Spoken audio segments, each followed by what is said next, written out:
Queridos estudiantes y asistentes al workshop del Diplomado de Educador en Obesidad, la segunda parte, sean todos cordialmente bienvenidos a esta actividad de finalización de nuestro hermoso Diplomado de Educador en Obesidad.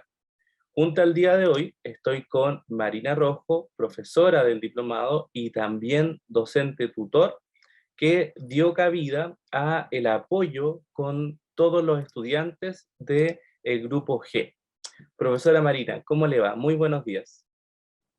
Muy buen día, buenas tardes por aquí. Muy bien, muchas gracias. Espero que los chicos estén muy bien preparados y listos para dar paso a sus exposiciones. De eso estoy seguro. Tenemos temáticas sumamente interesantes y entretenidas para todos nuestros asistentes y una metodología bastante especial. Quiero partir esta introducción agradeciendo enormemente al Instituto Universitario Vivesano por dar esta gran oportunidad para nuestros estudiantes, que sin duda es una experiencia educativa de altísimo nivel.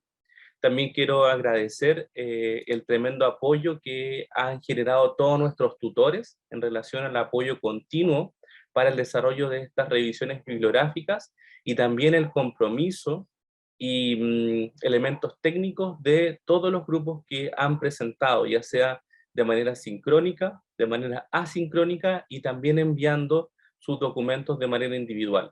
Ha sido una grata experiencia para todos los docentes tutores que han revisado y que han estado presentes en estas actividades de finalización de nuestro Diplomado de Educador en Obesidad. Así que partiendo con esas palabras, quiero proceder a la metodología de este workshop del Diplomado de Educador en Obesidad. Para ello voy a compartir nuestro temario de lo que va a ser la actividad del día de hoy. Vamos a iniciar en primera instancia con el grupo F1, que va a abordar la temática de imagen corporal y trastornos de la conducta alimentaria. El grupo está compuesto por Nandi Torres, Araceli Rarazábal y Daniela Pailamilla. Luego de eso, vamos a liberar el primer link de evaluación para que ustedes, como estudiantes, puedan valorar y evaluar cómo fue su experiencia como espectadores en relación a la presentación del grupo. Es sumamente importante que puedan todos los aquí presentes evaluar esta actividad, porque vamos a seleccionar a solamente un grupo de los dos workshops para que visualicemos de manera transparente quién tuvo la mejor evaluación. Y aquel grupo que tenga la mejor evaluación, el Instituto Vivesano va a otorgar una beca gratuita para todos los integrantes del grupo, lo cual lo hace ser una experiencia muy, muy positiva. Luego de ello va a venir el grupo F3 a través de la temática de comportamiento alimentario y estrés psicológico con María Paz Durán, Nicolás González y Camila Fuentes. También se va a liberar ese link de evaluación. Lo siguen el grupo G1 de influencia de las redes sociales con Blanca Bautista, Miriam Cayúa, Elena López y Maritza Isabel del Castillo. Y finaliza grupo G4 con también influencia de las redes sociales junto a los integrantes Paola Rojas, Giselle Mendoza, Brenda Orellana y Alejandra Guzmán. Proyectamos que cada actividad de presentación pueda tener un tiempo total de 20 minutos y unos 5 minutos en relación al desarrollo de alguna pregunta. Alguna pregunta que pueda ser realizada por la audiencia o en definitiva, si no hay dudas, tanto la profesora Marina como mi persona vamos a ser los encargados de desarrollar una pregunta para que de esa manera todos puedan tener la experiencia como estudiantes de responder una pregunta, ya sea de la audiencia o finalmente de los docentes. Una vez comentado todos los elementos prácticos, vamos a dar la bienvenida al grupo número 1, compuesto por Nandi Torres, Araceli Rarazábal y Daniela Pailamilla. Me gustaría saber quién de los integrantes del grupo va a compartir pantalla. Tengo entendido que es Daniela, ¿cierto? Sí, buenos días, profesor. Buenos días, profesores también presentes. Voy a compartir pantalla. Perfecto. Exactamente. Entonces, en unos segundos más, si es que todo así lo indica, Daniela.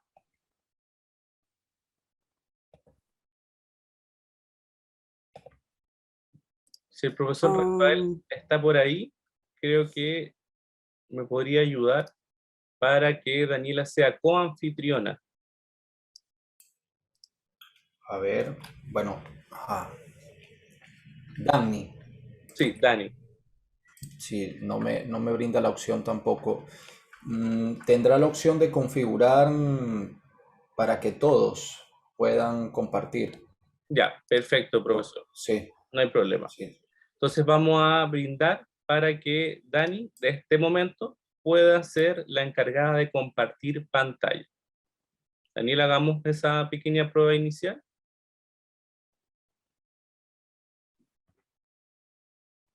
Sí, ahí sí. Perfecto, excelente.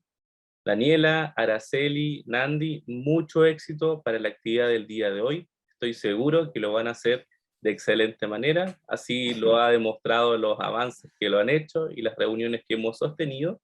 Por lo tanto, desde este preciso momento, vamos a dejar 20 minutos para la presentación. Mucho éxito y que les vaya muy bien. Muchas gracias, profesor. Bueno, estimado nutricionista y público presente, ¿has sentido alguna vez en el contexto de trabajo en salud que a diario puede entender fácilmente a sus pacientes y la mayoría del tiempo influye positivamente en ellos? El último mes ha sentido que está al límite de sus posibilidades, pero ha realizado muchas cosas por las que merece la pena permanecer en ese trabajo. O quizás el último año ha sentido que está haciendo un trabajo ha sentido que está haciendo un trabajo demasiado duro y siente que se ha insensibilizado emocionalmente y que realmente ya no le están importando lo que ocurra con sus pacientes. Si se sintió identificada o identificado con estas preguntas, le invito a presenciar la siguiente revisión bibliográfica del Diplomado Educador en Obesidad. El tema a exponer son los factores asociados a la identidad profesional, la satisfacción laboral, el agotamiento para los terapeutas ocupacionales que trabajan en trastornos alimentarios, un estudio de métodos mixtos. Los integrantes del grupo son Araceli Irarrázaval, licenciada en Nutrición y Dietética de la Universidad de Antofagasta, Chile, quien les habla, Daniela Pailamilla, egresada del 2021 de la Universidad Andrés Bello, Chile, y Nandi Torres, egresada del año 2021 de la Universidad de Playa Ancha, Chile. El artículo posee 10 páginas, escrito por 3 autores, uno de la Universidad de Sydney y 2 del Servicio de Salud Mental de Nueva Gales del Sur, Australia. Fue publicado el 18 de junio del 2018 por la Revista Australiana de Terapia Ocupacional y el objetivo es explorar las relaciones entre la identidad profesional, los desafíos del trabajo, el agotamiento y la satisfacción laboral de los terapeutas ocupacionales que trabajan en los servicios. Los trastornos de la conducta alimentaria son definidos como una enfermedad psiquiátrica compleja, multifactoriales, entre las que se encuentran factores predisponentes, como la vulnerabilidad y la sensibilidad que presentan algunas personas, desencadenados por el ideal de belleza impuesto por la sociedad, la autoestima, autoexigencia, entre otros. Finalmente, una vez que se manifiesta el trastorno, aparecen los factores de mantenimiento, donde destacan el círculo vicioso, restricción a trato castigo, y que afecta tanto a mujeres como a hombres. Suele tener de inicio en la adolescencia y comparte síntomas cardinales como preocupación excesiva por la comida, peso y o figura en conjunto con uso de medidas no saludables para reducir el peso. Al existir una alteración persistente en el comportamiento alimenticio, se tiene un resultado en el consumo y absorción alterado de los alimentos, que tiene consecuencias significativas en el ámbito médico, como hipoglicemias, anemias, disminución de electrolitos, arritmia, entre otras. También un enfoque de síntomas psicológicos que está, como por ejemplo la baja autoestima, culpa, pérdida de control y finalmente las sociales que destacan inconstancia en las relaciones interpersonales, relaciones de dependencia emocional, dificultades en las habilidades sociales, por lo que el tratamiento debe ser precoz en lo posible y multidisciplinario para abarcar las diversas facetas del trastorno. El síndrome de burnout, también conocido como síndrome de desgaste ocupacional o síndrome del quemado, fue declarado en el año 2000 por la Organización Mundial de la Salud como un factor de riesgo laboral, debido a su capacidad para afectar la calidad de vida, la salud mental, llegando incluso a poner en riesgo la vida del individuo que lo presenta.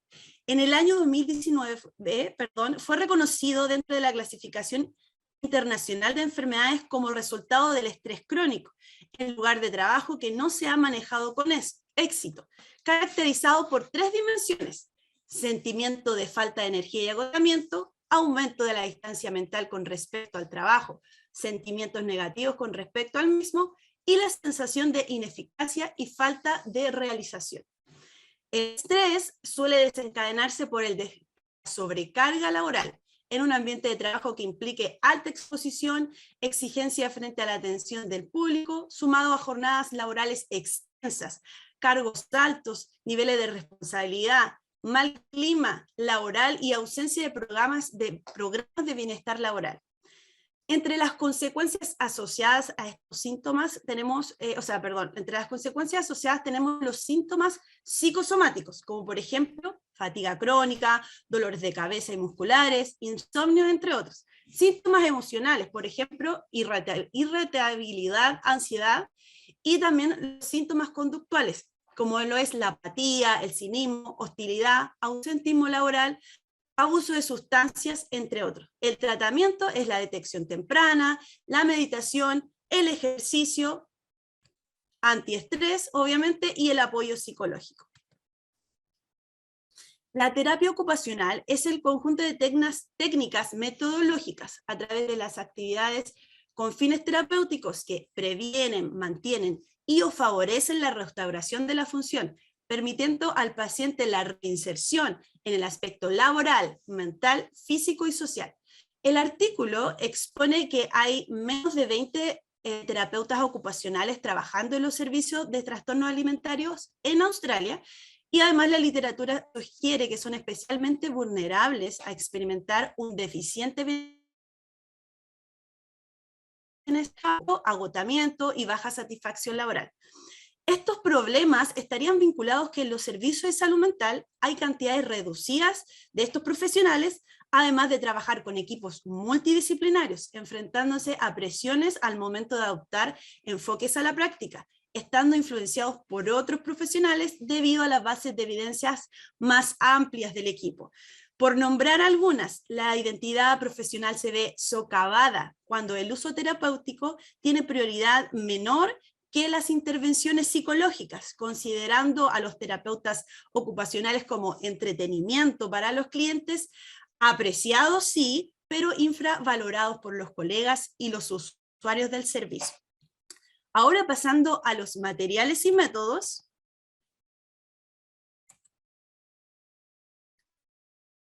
Tenemos que el tipo de diseño del artículo es de métodos mixtos, con diseño secuencial explicativo dividido en 2 fases. Tenemos la fase cuantitativa y la fase cualitativa.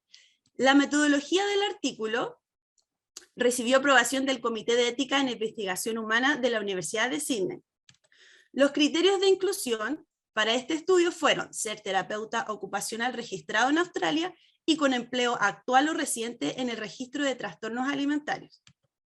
Ahora, ¿cómo fue el proceso de inscripción de los participantes? Se realizó una difusión de la información.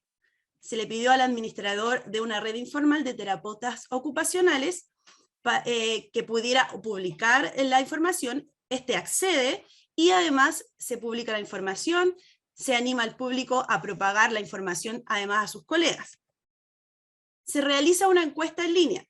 Los interesados responden la encuesta y finalmente, al final de la encuesta, se les invita a participar voluntariamente en el estudio, donde aceptan o rechazan la invitación.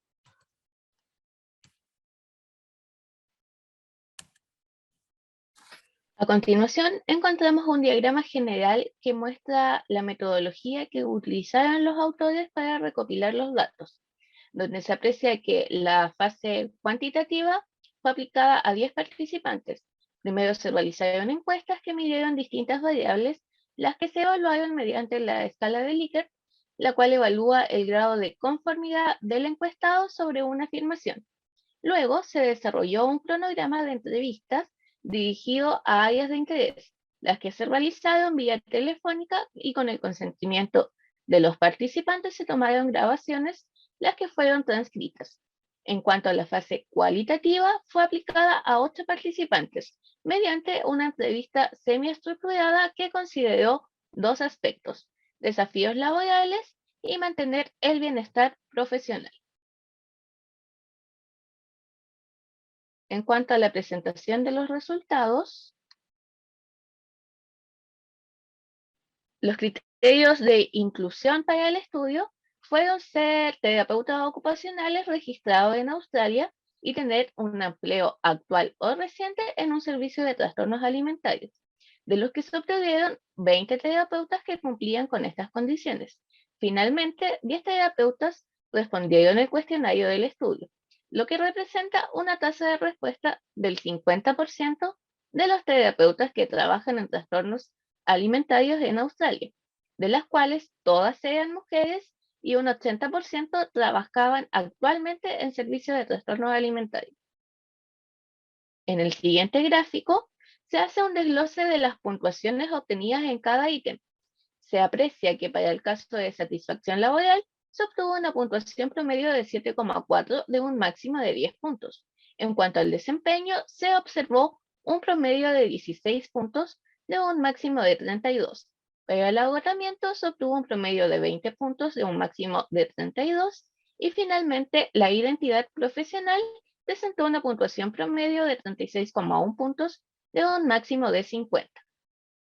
Con respecto a la siguiente gráfica, se presenta un resumen de los datos de 13 preguntas sobre desafíos laborales, donde la puntuación máxima era 5 puntos en la escala de Likert, siendo 5 puntos muy de acuerdo con la afirmación y 1 muy en desacuerdo, donde las interrogantes que recibieron más aprobación fue sobre la vitalidad de la terapia ocupacional para permitir la recuperación de un trastorno de la conducta alimentaria, lo cual obtuvo un promedio de 4,4 puntos, seguida de la seguridad sobre el nivel y tipo de tratamiento que se ofrece, que resulta realmente beneficioso para los clientes, junto con el si considera que la terapia ocupacional tiene menos prioridad que otros tipos de tratamientos, los que obtuvieron un promedio de 4,3 puntos. Finalmente, las preguntas que mostraron menor aprobación eran las que surgían de la pregunta 6, la que tiene relación con cómo ciertos aspectos afectan negativamente o dificultan su trabajo. Se indicó que no estaban de acuerdo con las siguientes afirmaciones: cambios propios en las percepciones de comida e imagen corporal, la cual alcanzó 2,4 puntos, y las dificultades para discutir los problemas de imagen corporal con los usuarios debido a que son cosas con las que han luchado personalmente, la cual obtuvo 2,3 puntos. Del análisis cualitativo surgieron 2 grandes temas. Uno de ellos, desafíos laborales, del cual se desprenden 3 subtemas. El primero, desafíos estructurales, relacionados con la organización de los servicios, donde se destaca la falta de funciones claras para los terapeutas y muchos participantes consideraron que la terapia ocupacional estaba infrautilizada. El segundo subtema que se mencionó fueron los retos personales, los que surgen de la sensación de no estar preparados para trabajar en esta área de práctica, la cual fue reportada por todos los participantes y donde se mencionó la carencia de habilidades y conocimientos específicos sobre los trastornos de la conducta alimentaria. Finalmente se mencionaron los desafíos de los clientes, sobre lo desafiante que pueden ser los trastornos alimentarios y los comportamientos de los clientes. Esto debido a las altas tasas de recaída y el tener que tratar los riesgos de suicidio y autolesiones que se traducen en jornadas largas y agotadoras. El otro tema que surgió fue el mantener el bienestar profesional, donde el primer subtema es la satisfacción profesional. Se mencionó que a pesar de los problemas relacionados con los clientes, el contacto con ellos fue muy gratificante y aunque a veces el camino hacia la recuperación es lento y dificultoso, resulta muy satisfactorio. Otro subtema fue mantener el enfoque de la ocupación, donde describen a la terapia ocupacional como la pieza que faltaba en el rompecabezas de los trastornos de la conducta alimentaria, ya que apoya la recuperación a largo plazo de manera significativa y ofrece oportunidades únicas para establecer una relación de confianza con los usuarios. En cuanto a la supervisión, fue mencionado como un método más frecuente para mitigar los retos laborales. Se considera esencial ya que ofrece la oportunidad de aumentar los conocimientos y mejorar la cohesión de la unidad. Otro ítem destacado fue la participación en grupos para debatir la práctica de la terapia ocupacional en los trastornos de la conducta alimentaria, lo que resultaba emocionante y aumentaba la confianza de las participantes al saber que no estaban solas enfrentando las dificultades. Finalmente, las participantes mencionaron la relevancia de mantener el equilibrio entre la vida personal y profesional, esto mediante factores vitales que las ayudan a conseguirlo, como lo puede ser el ejercicio, los días libres regulares, vacaciones, redes familiares y sociales, entre otros. Ahora pasaremos a ver la discusión y conclusiones. En la discusión, los autores realizaron una revisión de la literatura teniendo como hipótesis que la población que ellos estudiaban tendría menor satisfacción laboral, menor desempeño y mayor agotamiento. Sin embargo, al comparar las puntuaciones medias de los estudios anteriores versus el actual, se dieron cuenta que no fueron peores que los previamente estudiados, variando muy poco las puntuaciones, como se puede observar en el gráfico, donde el estudio actual en el ítem de satisfacción laboral obtuvo una puntuación de 7.4, mientras que dos estudios realizados en el año 2013 obtuvieron puntuaciones de 7.2 y 6.9 respectivamente. En el caso del desempeño, se observó en el estudio actual una puntuación de 16, mientras que en los realizados anteriormente se presentaron puntuaciones de 17.4 y 17.6 respectivamente. Finalmente, en cuanto al agotamiento, el estudio actual mostró una puntuación de 20 y en los anteriores alcanzaron una puntuación de 19.7 y 19.8.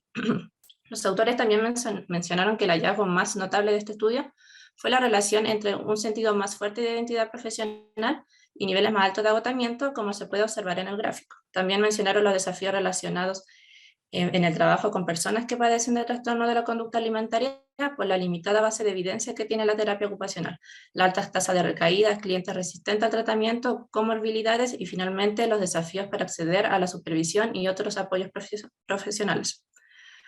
Los autores concluyeron que los trastornos de la conducta alimentaria son enfermedades psiquiátricas complejas que requieren de un equipo multidisciplinario y de incrementar la base de evidencia de la investigación. El síndrome de burnout es consecuencia del estrés laboral crónico y suele presentarse más en trabajos de atención a terceros. En relación con las terapeutas ocupacionales, existe un reducido número que trabajan en el área de los trastornos de la conducta alimentaria, presentando un riesgo sustancial de ver afectando su bienestar social.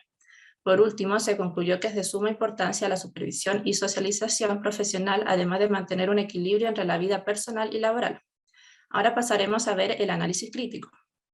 En cuanto al análisis crítico que se realizó a este artículo, se plantearon una serie de preguntas, donde la primera fue si se cambiaría el título del artículo y si creemos que refleja lo que se estudió, a lo que consideramos que el título refleja lo que se estudió con relación a los factores asociados a la identidad profesional, satisfacción laboral y agotamiento que enfrentan los terapeutas ocupacionales especialistas en trastorno de la conducta alimentaria. Con respecto a la segunda interrogante, habla acerca del resumen, donde se debía identificar si reflejaba todo el contenido, si se ofrecían datos numéricos que permitieran tener una idea de la magnitud y la importancia clínica y o biológica, y si se incluyese o eliminaría alguna información. Con relación a esta pregunta, consideramos que el resumen refleja todo el contenido y se ofrecen datos numéricos para conocer la magnitud alcanzada. No obstante, presenta una gran extensión, pero la información que se puede omitir es reducida y no afectaría significativamente la extensión del mismo. Con relación al objetivo, se plantea la pregunta de si se explica claramente el mismo, en qué parte se encuentra y cuál era el propósito del estudio. Donde se consideró que el objetivo se explica claramente, se encontró en el resumen del texto y su propósito era explorar los desafíos que enfrentan los terapeutas ocupacionales que trabajan en los trastornos de la conducta alimentaria, su sentido de identidad profesional, agotamiento y satisfacción personal. Por otra parte, se analizó si existían limitaciones en el estudio, cuáles eran, y se encontró que el estudio sí presentaba limitaciones, ya que la muestra era autoseleccionada. El tamaño muestral es pequeño, por lo que las opiniones expresadas pueden no ser una representación precisa y además los autores declararon no tener conflicto de interés. Se generó una propuesta siguiendo la misma línea de investigación en donde sugerimos implementar un proyecto en una población más amplia, con la finalidad de que la muestra sea más representativa e implementar en Chile y o Latinoamérica, para conocer la realidad nacional y o de la región, analizando variables como el sexo, experiencia laboral y edad, los que podrían influir en el agotamiento, desempeño y satisfacción laboral y que podrían ser desencadenantes del síndrome de burnout. Se realizó una búsqueda de errores ortográficos en valores numéricos, en referencias bibliográficas, entre otros, donde se encontraron 2 errores en el uso de la apóstrofo, en la palabra therapist y luego en la segunda palabra participants. Finalmente, se realizó un análisis de las referencias bibliográficas, donde se obtuvo que al clasificarlas por década, un 12% correspondió a las décadas desde 1990 al 2000, un 47% del 2001 al 2011 y un 41% del 2012 al 2022. Por otra parte, se revisó la disponibilidad de estas en la web, donde se obtuvo que un 6% era de libre acceso, un 88% mediante pago y un 6% no se encontraba disponible en la web. Se decidió realizar una búsqueda sistemática que permitiera pesquisar qué herramienta es utilizada en Chile para diagnosticar el síndrome de burnout. Se identificó el tema en el contexto de área de salud utilizando la base de datos de la Biblioteca Virtual en Salud, obteniendo 829 artículos. Al aplicar las palabras claves se obtuvo 739 artículos y por último al aplicar los filtros se obtuvo 3 artículos. Se observó que en los 3 estudios se utilizó como herramienta diagnóstica la escala de Malach-Burnout y por lo observado se encuentran muy pocos estudios en Chile referentes al síndrome. Para finalizar, les invitamos a reflexionar con una frase de Francis Scott que dice así: la vitalidad se revela no solamente en la capacidad de persistir, sino en la de volver a empezar. Muchas gracias por su atención. Excelente presentación, grupo F1, una completa revisión de una temática muy relevante y que debemos socializar un poco más como profesionales del área de la salud, que es el síndrome de burnout y su relación con algunos trabajadores que tienen mayor impacto desde la adherencia o la adopción de este síndrome, lo cual es una situación muy compleja y que tenemos que estar continuamente preguntándonos y teniendo señales de alerta para saber si nosotros tenemos este síndrome de burnout, y ahí, como ustedes bien mencionan, la escala de Maslach es una muy buena herramienta, y también en nuestro entorno, ver si es que tenemos algún colega o algún compañero que está viviendo por una situación compleja, ya sea por un trabajo de alta demanda o alguna situación familiar que pueda ser compleja. Creo que es importante no solamente desde el área de la salud, sino que incluso como hasta compañeros de trabajo. Así que, perfecto. Daniela, le voy a pedir todavía no dejar de compartir para que pudiéramos pedirle a nuestra audiencia que puedan dejar sus observaciones y comentarios en el link que está en la cajita de comentarios para evaluar y dar retroalimentación a esta actividad. Me gustaría preguntarle a la profesora Marina algunas impresiones generales de cuál fue su opinión general de esta actividad como casi un ministro de fe. No, me parece que han hecho un excelente análisis. Solamente me quedó una breve duda en la introducción, que hablaban sobre el tratamiento, y dentro del tratamiento incluían el diagnóstico temprano. No sé si esto es algo que sea habitual, pero me causó bastante curiosidad que dentro del tratamiento se incluya el diagnóstico. Es una buena pregunta. Nandi, no sé si usted quiere responder. Sí. En los papers que estuvimos investigando con respecto al tema, se sugirió que una detección temprana ayuda a que el tratamiento sea mucho más efectivo. Por eso está dentro del tratamiento, ya que el diagnóstico temprano por parte de los pares o de los superiores facilita que sea diagnosticado mucho más rápido y poder efectuar el tratamiento de una manera más efectiva. Por eso está en esa parte. Perfecto. Muy bien, sí, tenía esta duda. Perfecto, muchas gracias, profesora Marina. Voy a proceder también a mi consulta. Me gustaría que en la parte del análisis crítico, en la pregunta número 5, pudieran profundizar un poquito más en las variables que ustedes podrían llegar a preguntar o continuar como línea de investigación. Ustedes plantearon el tema del sexo, preguntaron también el tema de continuar con la visibilidad de otras situaciones laborales, incluso otros profesionales del área de la salud. Pero pongámonos en el contexto que ustedes tienen el dinero y los recursos para poder desarrollar una investigación en el área de la nutrición. Les pregunto a ustedes, dentro de las áreas de desempeño nutricional, ¿ustedes consideran que hay alguna área, alguna función que tenga el nutricionista que podría llegar a tener mayor relación con el síndrome de burnout? Sabemos que en el área de la nutrición hay muchas funciones: servicios de alimentación, nutrición clínica, emprendimiento, nutrición en salud pública, investigación, nutrición deportiva, etc. Hay muchas áreas. ¿Ustedes podrían llegar a mencionar alguna hipótesis con respecto a alguna área que podría llegar a tener un mayor nivel de síndrome de burnout? Yo creo que en el área que igual se puede ver un mayor, como este síndrome en los trabajadores, sería en el área colectiva, ya que ahí hay que tener mucho trato con las personas que trabajan en la parte del casino, y muchas veces hay conflictos que pueden desencadenar estos síntomas de estrés, cansancio, agotamiento, y que se ven involucrados en los síntomas que están en el síndrome de burnout. Excelente, muy buena hipótesis. Nandi, ¿tiene alguna hipótesis usted? Después le pregunto a Daniela. Okay. En nutrición clínica, ya que también estaríamos probablemente tratando con trastornos de la conducta alimentaria, y como se mencionó en el estudio, existen una serie de factores propios de estos trastornos que intensifican la posibilidad de sufrir síndrome de burnout. Perfecto. ¿Alguna área en particular del área clínica? Podría ser el área específica que trata los trastornos de la conducta alimentaria. Perfecto, excelente. Daniela, ¿alguna observación para usted? Me suma a las palabras de mis compañeras, principalmente lo que dijo Araceli, porque estoy trabajando actualmente en el área colectiva y a veces es bastante estresante no solo tratar con quizás los usuarios, quizás sus quejas o felicitaciones, que por lo demás son bien recibidas las felicitaciones, sino que también como uno trabaja con mucho personal, por lo menos donde yo trabajo somos alrededor de 20, 21, tiene diferentes caracteres, quizá algunos son más apacibles que otros, y muchas veces es bastante estresante trabajar con ellos. Y por otro lado, si bien es cierto, todavía no he tenido la experiencia de trabajar en el área clínica, sí trabajamos en equipos con esa área.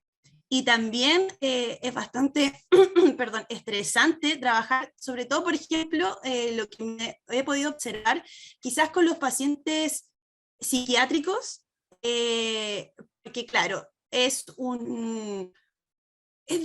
el trato o el tratamiento es más lento. Entonces, quizás en ese sentido, mis colegas, nutricionistas clínicos, pueden sentir el síndrome de burnout más latente. Ese sería en realidad mi enfoque desde la experiencia. Excelente, muchas gracias Daniela. Dejamos también esta pregunta abierta para todos nuestros estudiantes y asistentes que están en el chat, que nos puedan decir también en qué área ellos creen que el nutricionista podría llegar a tener síndrome de burnout o este síndrome de agotamiento, despersonalización, un poco de el área personal con el área laboral. Así que, queridas estudiantes, Araceli, Nandi y Dani, sean cordialmente felicitadas por el increíble trabajo que hicieron el día de hoy. Voy a mandarles su feedback a través de la vía más formal, pero en general destacar el excelente trabajo y compromiso que han tenido con respecto a la actividad. Así que muchas felicitaciones para cada una de ustedes. Gracias, gracias. Gracias. Excelente, muchas gracias Dani. Puede dejar de compartir pantalla para darle el paso a el grupo número F3 de comportamiento y estrés psicológico, liderado por María Paz Durán, Nicolás González y Camila Fuentes. Vamos a pedirle que puedan encender sus pantallas y empezar a probar sonido y empezar a probar la cámara para realizar esta actividad. Así que, muy bien, ya los veo a los tres conectados. ¿Quién va a compartir pantalla, querido estudiante? Yo. Perfecto, Camila. Yo- Excelente. Por favor, Entonces, ¿me avisan si se ve? se ve perfecto, Camila. Ah, ya, Muy bien. genial. Bueno, queridos estudiantes, Camila, María Paz, Nicolás, sean cordialmente bienvenidos a esta presentación del workshop en el contexto del Diplomado de Educador en Obesidad, con enfoque en una atención respetuosa e incluyente. Van a tener 20 minutos también para la presentación. Vamos a dejar el link para la evaluación al final de la actividad y desearles mucho éxito para el desarrollo de su presentación. Pueden iniciar. Muchas gracias. Bueno, para partir, buenos días a todos los presentes que nos acompañan por esta plataforma para esta nueva sesión. Como decía el docente Camilo, nosotros como grupo F3 tenemos la revisión sistemática de la conducta alimentaria y su relación con el estrés, la ansiedad, la depresión y el insomnio en estudiantes universitarios. Ya como para comenzar, tenemos a Nicolás, uno de los exponentes, que es licenciado en nutrición y dietética y actualmente cursando el diplomado en educador en obesidad, además de ser nutricionista en producción, pequeño cotolengo. También tenemos a Camila Fuentes Hinojosa, que es nutricionista egresada de la Universidad de Concepción, tiene un magíster en nutrición y alimentos, un diplomado en gestión en educación superior, además de un diplomado en pedagogía en educación superior, cursos de alimentación y nutrición vegetariana a través del Instituto Vive Sano Brasil, y además una certificación de coaching, bienestar y salud. Actualmente es la jefa de carrera de nutrición y dietética de la Universidad de Santo Tomás en Iquique. Y quien les habla, María Paz Durán Arias, licenciada en nutrición y dietética, que actualmente también cursa el diplomado en educador en obesidad y también posee certificación en nutrición y paciente oncológico. Ya para ir de lleno, a través de esta sesión, revisaremos los componentes principales de este artículo, finalizando con la presentación del análisis crítico del mismo, y tal como mencionamos al principio, el artículo se denominó Conducta Alimentaria y su relación con el estrés, la ansiedad, la depresión y el insomnio en estudiantes universitarios, que fue publicado el año 2019 a través de la revista Nutrición Hospitalaria. Bueno, como para comenzar, sabemos que existe evidencia suficiente que relaciona la alimentación con la salud psicológica de la población adulta en general. Sin embargo, esta asociación no se ha explorado suficientemente entre los estudiantes universitarios, ya que, como bien sabemos, muchos de los estudiantes tienen este paso de educación secundaria a la universidad, suponiendo una transición cargada de exigencias.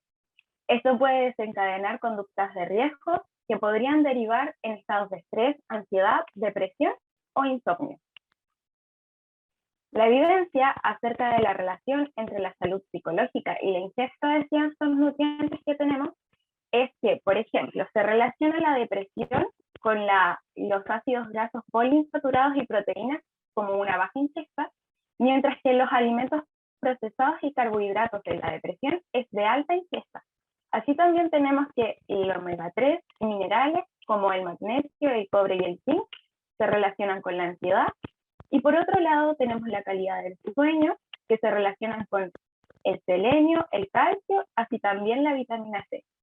Entonces, como bajo esta premisa, el objetivo de esta investigación fue evaluar la asociación entre la calidad de la dieta y varios indicadores relativos a la salud psicológica y el sueño de los estudiantes universitarios.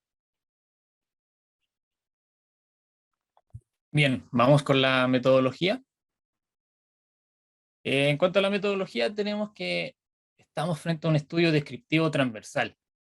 ¿Y cómo se realizó principalmente la captación del público? Es que en la Universidad San Jorge de Zaragoza, Los investigadores se acercaron al aula e invitaron a todo el público que había, en las diferentes aulas por supuesto, explicándoles primero el objetivo del estudio, la metodología que iban a tener y de qué se trataba, captando así a 1.300 personas, de las cuales solamente 1.055 decidieron aceptar y se pusieron a completa disposición del estudio. Hay un principal sesgo que podemos observar de inmediato, y es que la mayoría, un 70%, son mujeres, mientras que solamente un 29,5% se trata de hombres. En cuanto a la colección de datos, se recopilaron datos sociodemográficos, de alimentación, de salud psicológica y de sueño. Para cada uno de ellos se realizó un cuestionario para magnificar y demostrar los valores que necesitaban dentro de la investigación. Dentro de los datos sociodemográficos tenemos un estudio tanto antropométrico como también de intensidad y actividad física. Para ello se realizó el IPAC breve, demostrando intensidad, frecuencia y duración de la actividad física en un plazo de 7 días. En cuanto a la alimentación, mediante el índice de alimentación saludable, se determinaba según los puntos que obtenían y el percentil en el que quedaban, si tenían una alimentación saludable, si necesitaban cambios o si derechamente era poco saludable. La salud psicológica, mediante el test corto de DAS-42, es decir, el DAS-21, se medía si presentaban ansiedad, algún grado de depresión o de estrés. Y el sueño, mediante el índice de somnolencia, la ausencia de insomnio, la presencia de insomnio o el grado de severidad que tuvieran de insomnio. Para el análisis de datos propiamente tal, todo esto se resumió mediante variables continuas para la media y la desviación estándar, y las variables cualitativas se utilizó números y porcentajes. Todo esto después, al no requerir una agrupación de datos como tal, se utilizó un test de bondad, el Kolmogorov-Smirnov, que es una prueba no paramétrica. Y dentro del análisis estadístico, con el paquete SPSS, aceptaron un nivel de significación del P menor al 0,05%. 0,05, perdón. A continuación, los resultados del artículo. La tabla 1 muestra las características de los participantes, donde se puede ver que la edad promedio de ellos fue de 21 años. Como bien decía Nicolás, la mayoría fue mujeres, ocupando un 70,5% de la muestra. La residencia, el 66,4% de la muestra vive con familiares o con sus padres. La mayoría no tiene pareja estable y el nivel económico percibido era el nivel medio, el que era preponderante, con un 74,8%. El promedio del IMC de la muestra fue de 22,15 kilogramos por metro cuadrado, donde la categoría del IMC predominante fue el normopeso con un 69,4%. El 75,3% de la muestra no fumaba y ocasionalmente consumían alcohol un 67,7%. En relación al sedentarismo, se midió la cantidad de horas al día que los estudiantes estaban sentados o acostados, sin contar las horas de sueño, lo cual arrojó un resultado de 6,76 horas diarias. La tabla 2 muestra los resultados por géneros de los cuestionarios IAS, DAS-21 e ISI. Esta tabla muestra que el 82,3% de la muestra necesita cambios en su alimentación o su alimentación es poco saludable, siendo mayor en las mujeres. En relación al cuestionario DAS-E, muestra que el 34% de los estudiantes presentan algún nivel de estrés, siendo mayor en las mujeres. El DAS-A arrojó que un 23,5% de los estudiantes presenta algún nivel de ansiedad, siendo nuevamente mayor en las mujeres. Por otro lado, el DAS-D muestra que hay un 18,6% de algún nivel de depresión, y en este caso, estos resultados eran mayores en los varones. En relación al insomnio, el 43,1% presentaba en algún grado un nivel de insomnio, siendo mayor en las mujeres.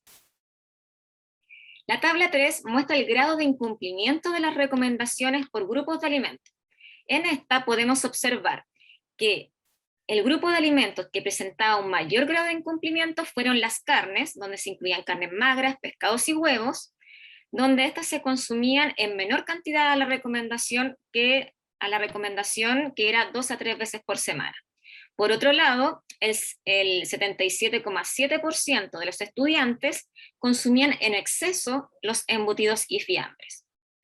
Aquellos grupos de alimentos que tenían un mayor grado de cumplimiento eran la leche y derivados y las legumbres. La tabla 4 muestra la relación entre el tipo de alimentación según el IAS y las características de los participantes en un análisis bivariante. En esta tabla podemos observar que los puntajes del IAS mayores eran en aquellos estudiantes que vivían acompañados, ya sea por compañeros o por padres y o familiares, aquellos que no tenían una pareja estable y que no fumaban.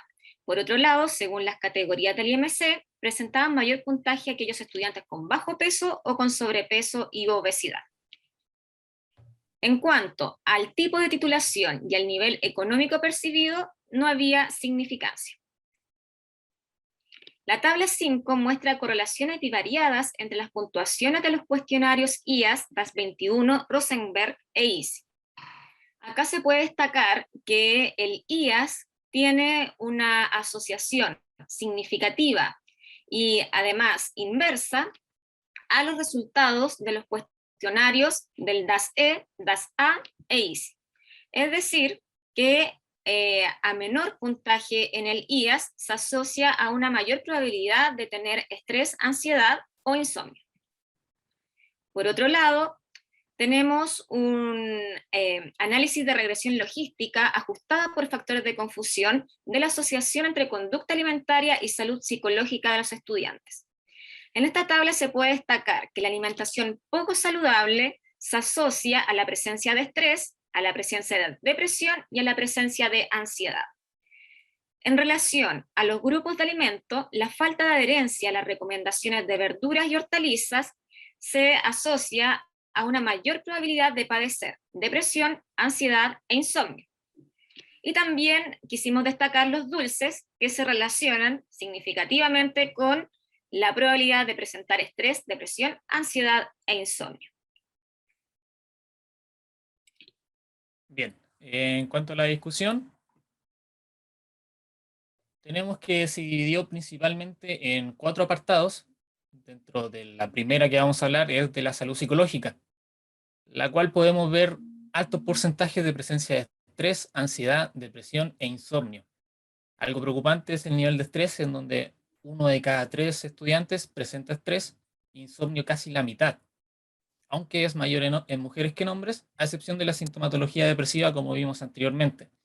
Estudios similares como Aizpurúa y colaboradores arrojan niveles similares de lo que vimos en este estudio.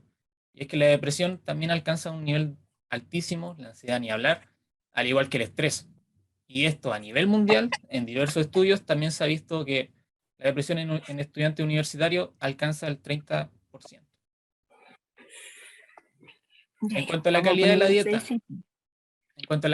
dieta, que es el otro apartado, tenemos que universitarios españoles, mediante el índice de alimentación saludable, hay patrones alimentarios no saludables. Tanto así que el 82% necesita al menos un cambio o derechamente presenta una alimentación no saludable, lo cual, como vimos, se veía reflejado inversamente a la aparición de la depresión, de la ansiedad y del estrés.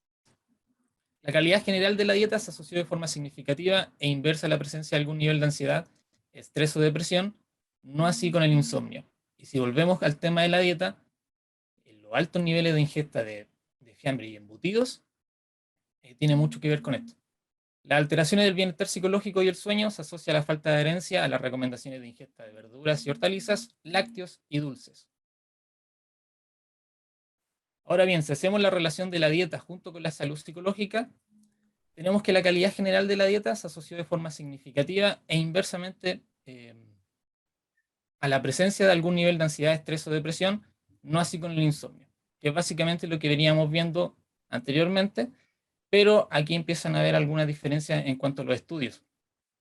Pues la alteración del bienestar psicológico y el sueño se asocia a la falta de adherencia a las recomendaciones de ingesta de verduras y hortalizas, lácteos y dulces, pero Kells y colaboradores manifiesta esto mediante una relación inversa y significativa de la puntuación del IAS y la puntuación de la Center of Epidemiologic Studies Depression Scale. En cuanto al estudio de Mikolášik y colaboradores, es un estudio que se realizó solamente en mujeres, lo cual también podría servir como un apoyo para este estudio, en donde principalmente también las participantes fueron mujeres. Y nuevamente volvemos a lo mismo, una relación significativa entre el estrés percibido por un lado y el consumo elevado de dulces y comida rápida. Mientras tanto, el bajo consumo de frutas y verduras manifiesta totalmente lo contrario. Por lo tanto, podríamos estar hablando de quizás un factor protector dentro de la dieta. En cuanto a las Berich y colaboradores, detectaron mayores niveles de depresión en los universitarios, con consumo más elevado de comida rápida y dulces. Y lo que veníamos hablando ahora, que ningún estudio reporta diferencias, a excepción de este, en donde el consumo de lácteos sí manifiesta niveles de estrés, ansiedad o depresión. En cuanto a las limitaciones, tenemos que no analiza el tamaño de las raciones ni cuantifica la ingesta total de calorías y macronutrientes, porque cada uno de los cuestionarios utilizados solo requiere y manifiesta la presencia de si se consume algún grupo alimentario, pero no sabemos cuánto. Por lo tanto, es imposible medir el total de calorías y macronutrientes. Y por otro lado, también tenemos que este estudio establece asociación, pero no causalidad. Por lo tanto, no es posible determinar qué cosa empieza primero. Si la alimentación mala, por decirlo de alguna manera, o no saludable, lleva a un grado de estrés, depresión o ansiedad, o viceversa.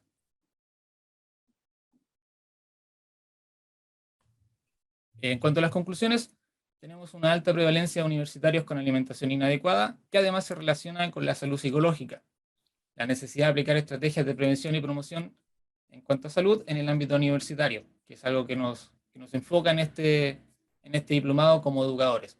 Cualquier intervención dirigida a minimizar los niveles de ansiedad, depresión o estrés en esta población debe incluir necesariamente contenidos dirigidos a mantener una alimentación saludable. Ya para finalizar, vamos a pasar al análisis crítico, que lo componen 7 preguntas. La primera de ellas es si cambiaríamos el título y si creemos que el título reflejaba lo que se estudió. Nosotros, como grupo, decidimos que no cambiaríamos el título, ya que es conciso, claro y refleja lo que tenía como objetivo este estudio.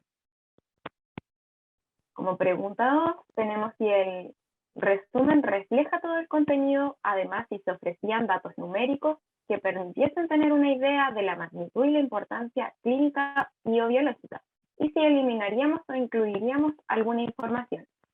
Nosotros pensamos que refleja bien el contenido que se expone en cada una de las partes de este artículo. Tanto en la metodología como en resultados se incluyen datos numéricos relevantes, como el tamaño de la muestra y los principales resultados encontrados luego de haber aplicado los instrumentos. Debido a la extensión que se debe tener un ASA, no incluiríamos más información. Como pregunta 3, tenemos si se explica claramente el objetivo, dónde se encontraba este y cuál era el propósito del estudio. Podemos llegar a la conclusión de que pudo haber sido más específico, sin embargo, a partir del título se puede deducir. Fue incluido al finalizar la introducción y, como habíamos mencionado anteriormente, el objetivo de esta investigación fue evaluar la asociación entre la calidad de la dieta y varios indicadores relativos a la salud psicológica y el sueño de los universitarios de nuestro medio. Como pregunta 4, si es que el artículo presentaba limitaciones y cuáles eran. Como Nicolás había mencionado anteriormente, sí las presenta, y es que no analiza el tamaño de las raciones, además de no cuantificar la ingesta total de calorías, proteínas, grasas y carbohidratos, y además, muy importante recordar que no se establecen asociaciones y no causalidad. También tenemos que si seguiríamos la misma línea de investigación del artículo y qué proyecto de investigación propondríamos nosotros luego del mismo. Nosotros creemos que un estudio prospectivo podría ayudarnos para establecer causalidad entre las variables del estudio. Así también podríamos determinar la ingesta de calorías, macronutrientes y micronutrientes críticos presentes en las mismas, además de un estudio experimental como los efectos de la intervención psicológica y o alimentaria. También tenemos si encontramos algún error ortográfico, valor numérico o en las referencias, y la verdad es que no encontramos faltas ortográficas ni tipográficas o de numeración. Y ya como último, tenemos que si las referencias bibliográficas citadas en este artículo estaban actualizadas, si eran relevantes y si estaban fundamentadas también. Y bueno, la totalidad de las referencias que estaban en este artículo cumplen con una labor fundamental, demostrando y ejemplificando así las herramientas utilizadas en el estudio como tal, datos validados y fuentes de información. La gran mayoría de las referencias eran actualizadas con menos de 10 años de vigencia y en su conjunto representan un soporte y orientación para el lector como nosotros, permitiendo indagar en profundidad en temas de interés, como también poder comprender el proceso de aplicación de este estudio. Bueno, esa sería nuestra intervención el día de hoy. Agradecerles por su atención y cualquier duda o consulta estamos prestos para poder ayudarles. Muchas gracias. Felicitaciones María Paz, Nicolás, Camila, por excelente presentación, muy buena, ya que entregó información clara, concisa y precisa de lo que era el estudio y en definitiva cuál fue la visualización con respecto a un estudio posterior, lo cual es algo muy positivo. Me gustaría rescatar también las palabras de la profesora Marina en relación a su percepción con respecto al estudio. Profesora Marina, feliz de poder escucharla como experta también en el área de la metodología y la investigación. Sí, muchas gracias. Solo tengo algunos comentarios, pero una duda respecto a los estudiantes que pertenecían al área sanitaria. Creo que en la tabla descriptiva, los resultados de la primera tabla descriptiva aparecen, pero ¿lo podrían volver a poner, por favor? Sí, a ver.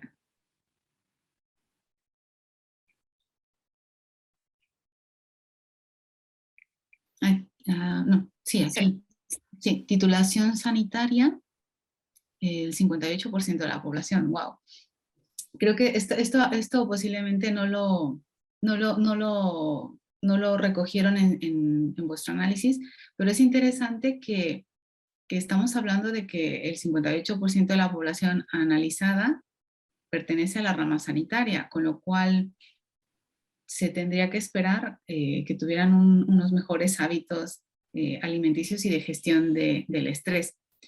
Es evidente que además de que son mayoritariamente de titulación sanitaria, son en su mayoría mujeres. También señalar que, bueno, esta es una universidad privada, por lo cual es normal que se encuentre un estrato socioeconómico medio y alto. No sería esperado encontrar personas con un nivel socioeconómico bajo.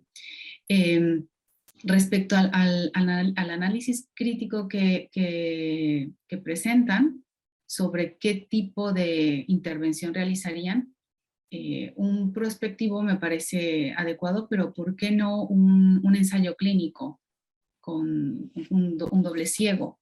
Bueno, es difícil un doble ciego porque evidentemente unos llevarían una intervención nutricional y otros no, pero un ensayo clínico podría ser una intervención bastante considerable para determinar si efectivamente una intervención dietética en un grupo y en un control impacta positivamente en la mejora de los síntomas asociados a la depresión, a la ansiedad o al insomnio.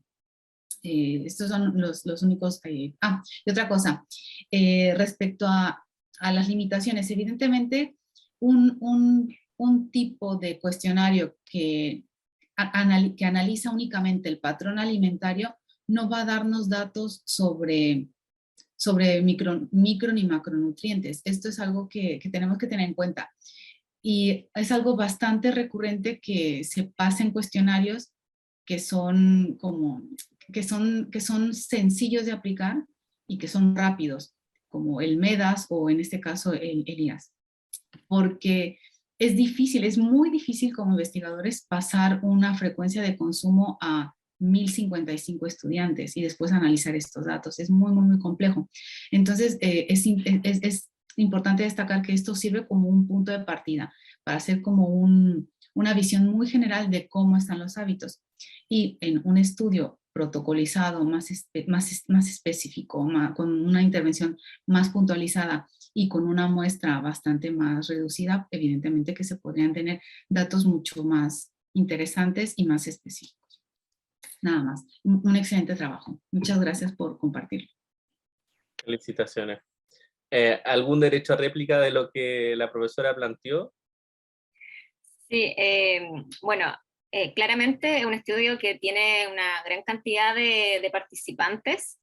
Es un buen estudio, a pesar de eso, claro, no muestra una causalidad, pero sí una asociación que es como casi siempre se parte, y este, como dice, es el primer estudio que trabaja con estudiantes universitarios. Anteriormente ellos mencionaban de que se veían en la población en general, pero este era más específico hacia lo universitario. Con respecto a lo que nosotros haríamos si trabajáramos en la misma línea, sí incorporamos lo de la intervención, era una de las propuestas, generar una intervención que puede ser, por ejemplo, una intervención psicológica, a otro grupo una intervención alimentaria, a otro grupo una intervención que puede ser alimentaria y psicológica, y por último un grupo que no ha sido intervenido como para mostrar en realidad cuáles son los efectos de este tipo de intervención.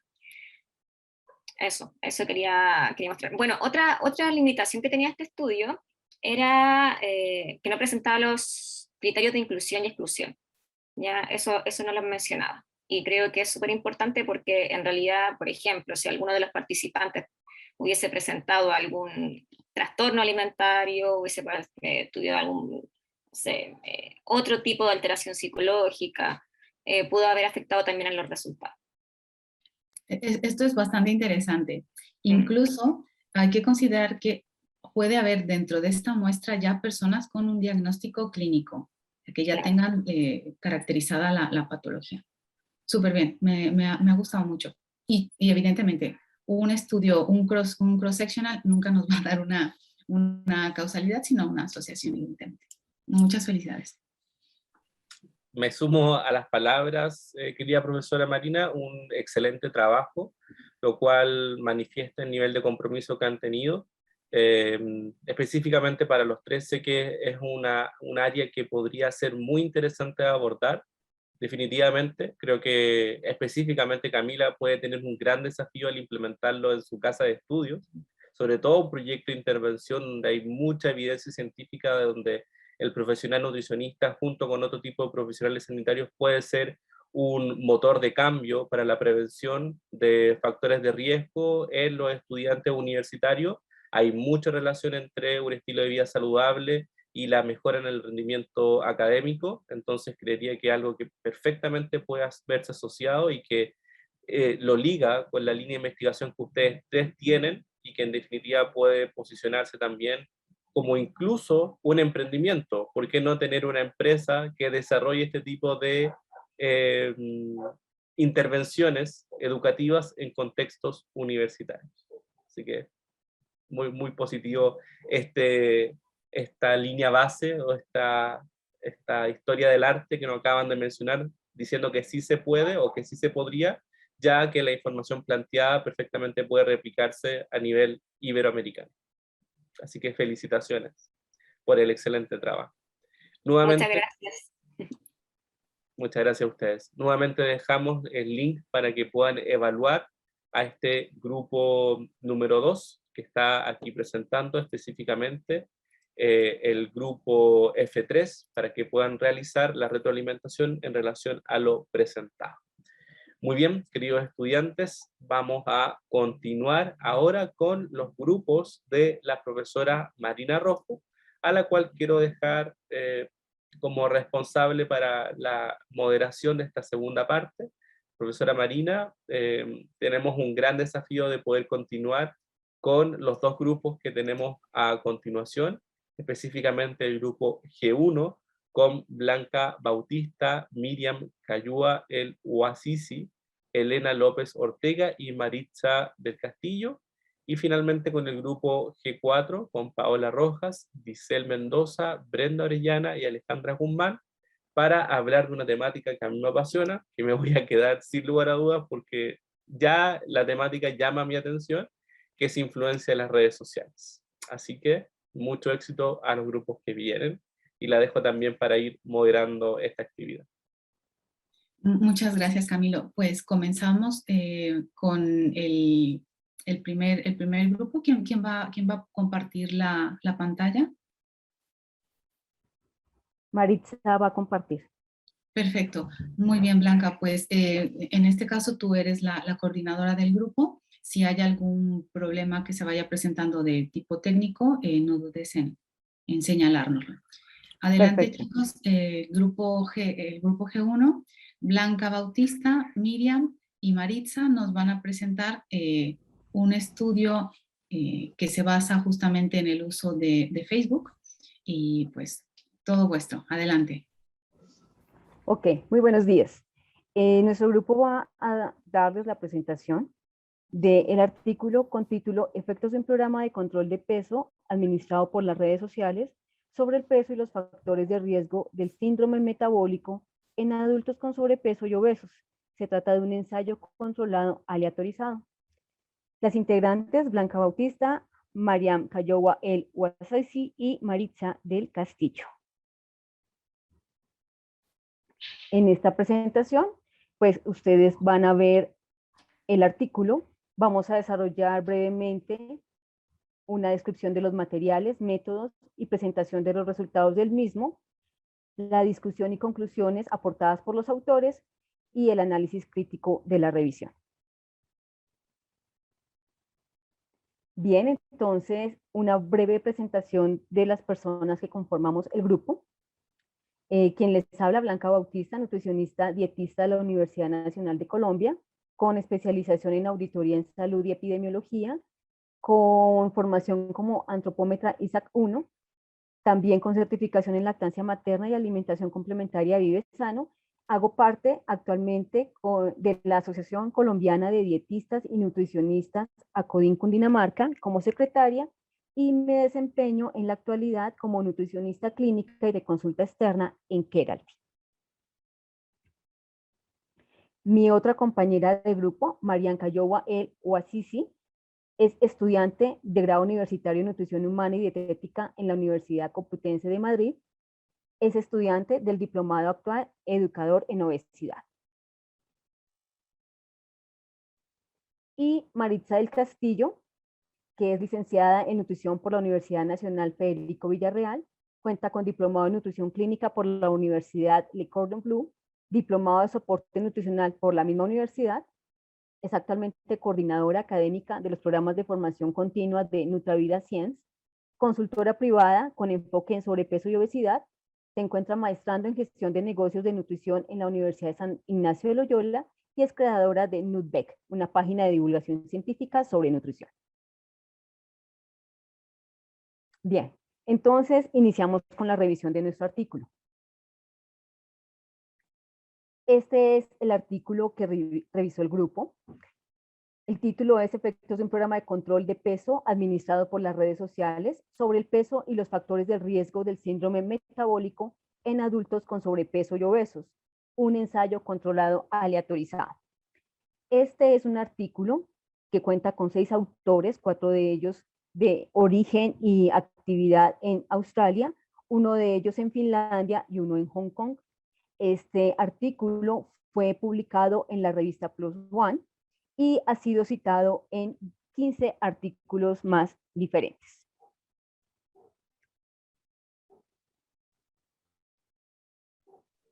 Buen día, hablaré acerca de este abstract para poder así iniciar con el detalle de todo el artículo.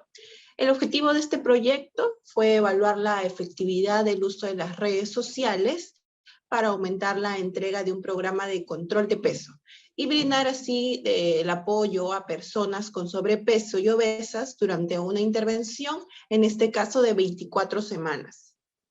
En métodos voy a hablar a grandes rasgos, ya que más adelante se detallará. Estos participantes se dividieron aleatoriamente en un grupo, en los 2 grupos de intervención o en un grupo de control.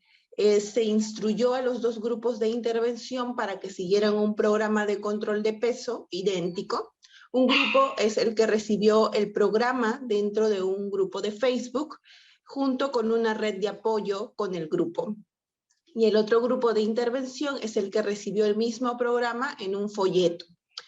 El grupo control es el que recibió atención estándar, el peso de los participantes y otros factores de riesgo del síndrome metabólico, que son los indicadores que se tomarán en cuenta en el estudio, se han medido al inicio y en las semanas número 6, 12, 18 y 24. ¿No? Recordando que esta intervención fue de 24 semanas. En resultados, hablaré acerca de este punto bastante importante en resultados, que el grupo de Facebook informó una reducción del 4,8% en el peso inicial, que fue bastante significativa en comparación con el grupo control.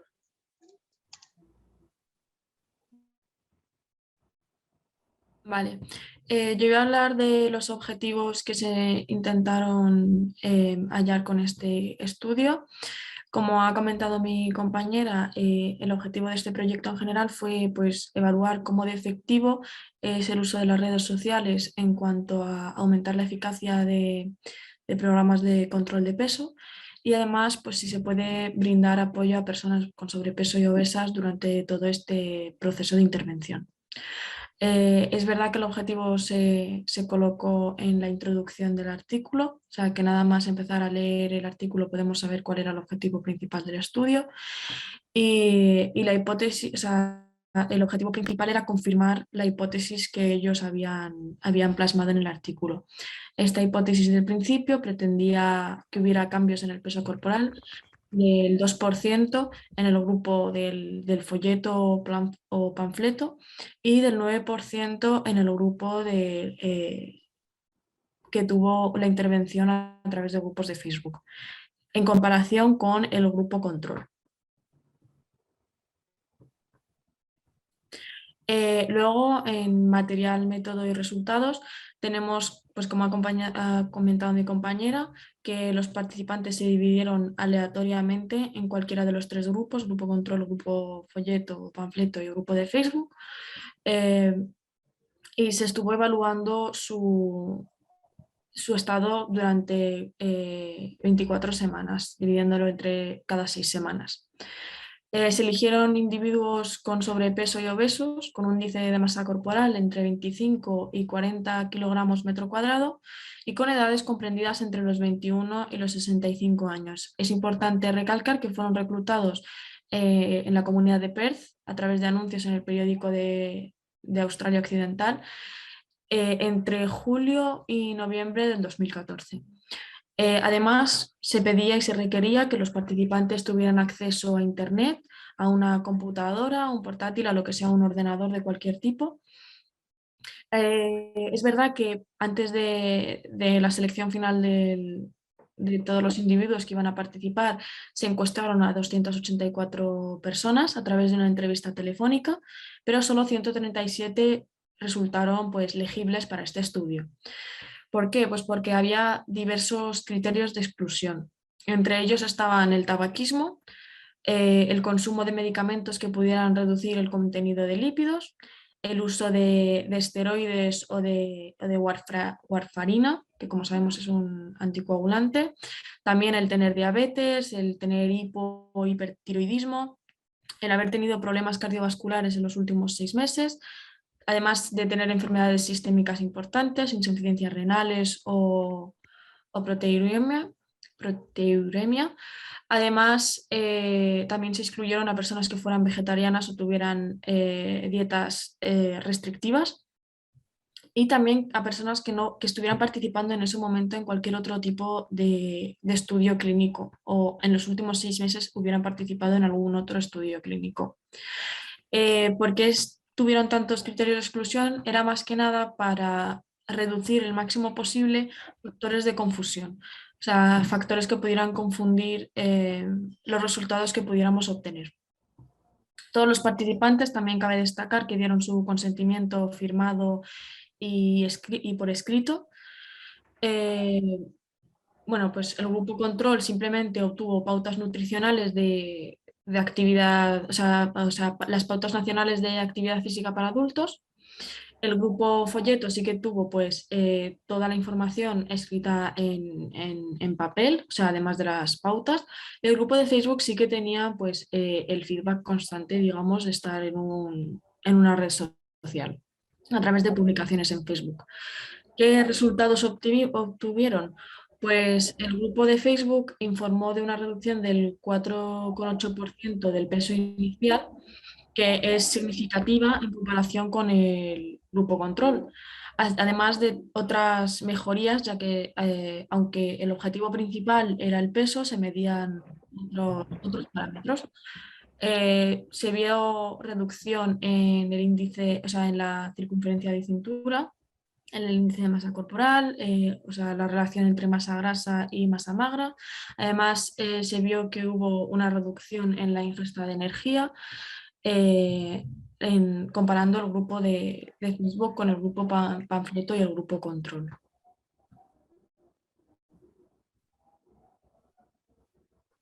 Continuando con este tema acerca de las limitaciones, podemos mencionar estos 3 puntos. El primero es que existió un pequeño tamaño de la muestra. Esto va a hacer que se dificulte producir resultados estadísticamente significativos. Además, como segundo punto, los participantes que iniciaron continuamente pasando las semanas, existió un número de participantes con el desertar en continuar con este proceso del estudio. Esto posiblemente por la carga que se les pudo dar a los participantes debido a las diversas intervenciones, como poder citarlos en las diferentes semanas, además del hecho de siempre estar atentos a las diferentes intervenciones, ¿no? Como se mencionó acerca de los folletos, o si no, presentarse o interactuar en el grupo de Facebook. Además, como tercer punto, existe como limitación que el método estadístico utilizado se eligió teniendo en cuenta la generalización y no exactamente lo que se pudo ver durante todo el estudio. Además, en la parte en la que se nos pregunta que si siguiéramos la misma línea de investigación, plantearíamos proyectos de investigación distintos. Basándonos en las limitaciones que ya ha comentado mi compañera, hemos visto conveniente que deberían hacerse estudios con muestras más numerosas y diversas, ya que es verdad que hemos notado que la mayoría de los grupos eran la mayoría mujeres, o sea, tanto en el grupo de Facebook, en el grupo control y en el grupo del folleto, y también que aunque sí que es verdad que la edad estaba comprendida entre los 21 y los 65, la mayoría de los encuestados andaban en una media de unos 50 años o más mayores de 40.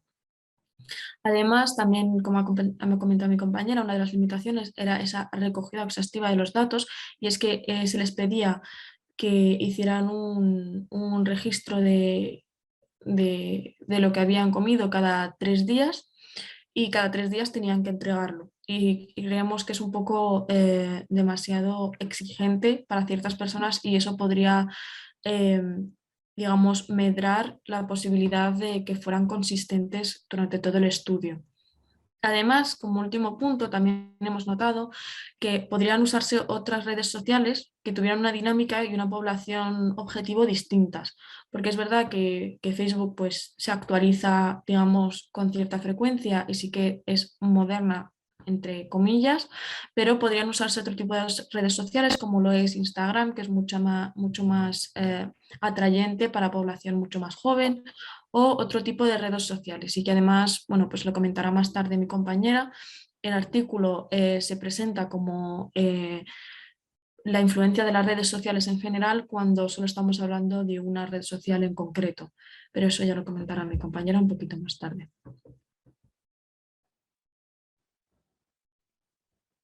Bien, entonces haremos un análisis de las discusiones que tuvieron los autores y las respectivas conclusiones, haciendo nuestros propios aportes.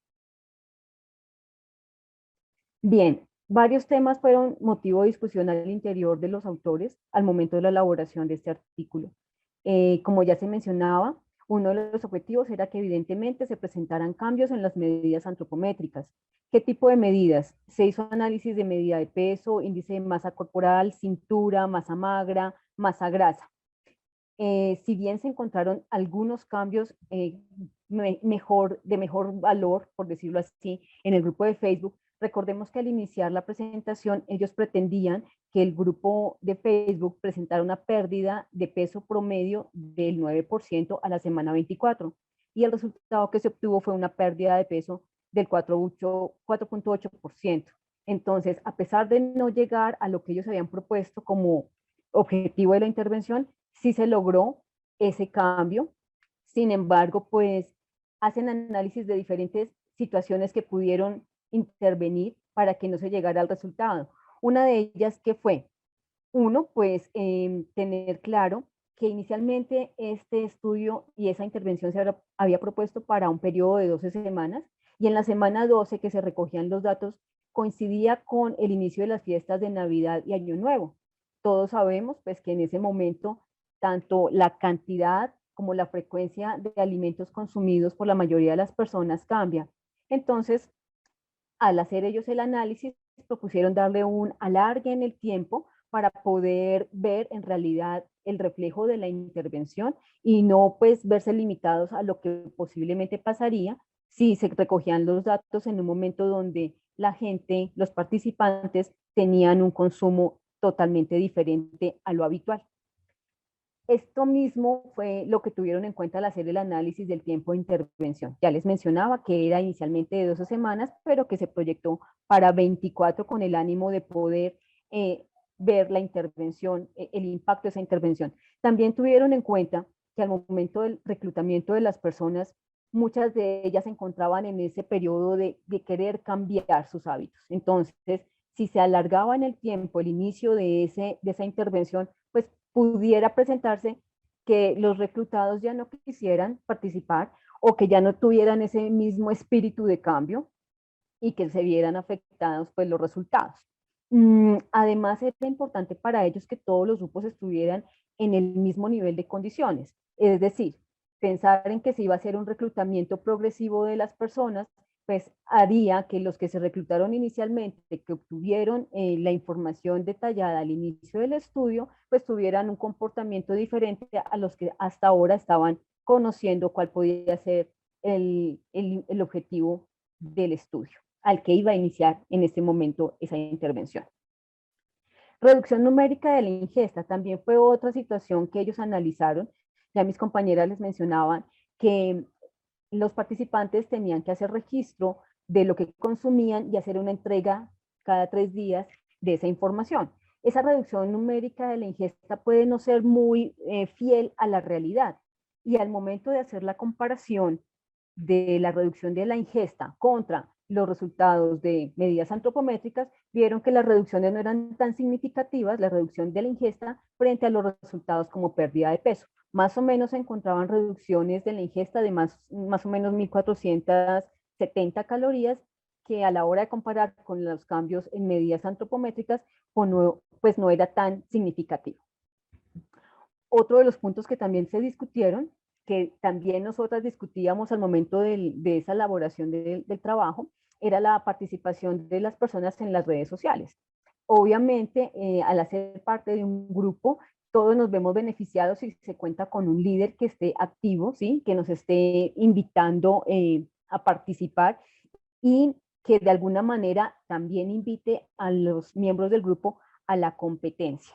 Ese es un aporte que hacemos nosotros, no solamente que las personas que estaban dentro del grupo del Facebook recibían la información, sino que también al ver que otros estaban haciendo parte de este grupo, el espíritu de competencia también se despertaba y pues podría llamar a que cada uno de esos participantes pues se empeñara más en obtener cambios favorables para su salud. Además, que el estar recibiendo mensajes semanales como lo estaban haciendo los grupos de Facebook, el grupo de participantes en este grupo de Facebook, pues hacía que se presentara un progreso sostenido, diferente a los otros grupos que tuvieron un único momento en donde recibieron la información y que mal o bien la podían tener detallada en un folleto o detallada en su memoria, de acuerdo al momento en que tuvieron ese encuentro para recibir la información.